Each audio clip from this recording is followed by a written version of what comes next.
Welcome to Proclaim, a presentation of the Catholic Diocese of Alexandria. Join us as we journey together through the Scriptures revealed to us by God. Good morning and welcome to Proclaim.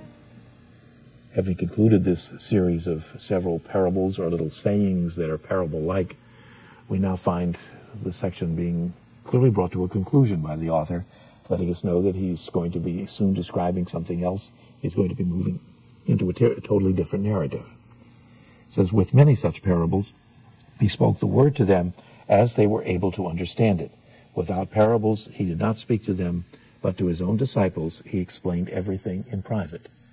Notice a different emphasis in that explanation than the adapted quote from Isaiah earlier, where that quote seemed to say he spoke to them in parables so that they couldn't understand.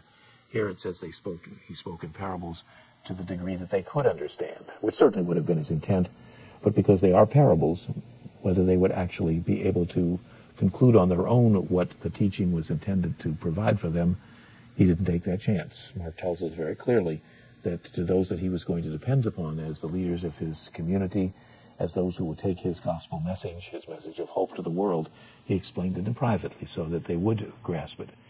Interestingly, in Mark, this is one of the rare times that we're actually told anything about the content of his teaching. If you think back to the earlier chapters, it simply described the fact that he taught and that they were spellbound, that they listened, but none of the content of his teaching was mentioned until now. And we find that the content even now is in the form of parables.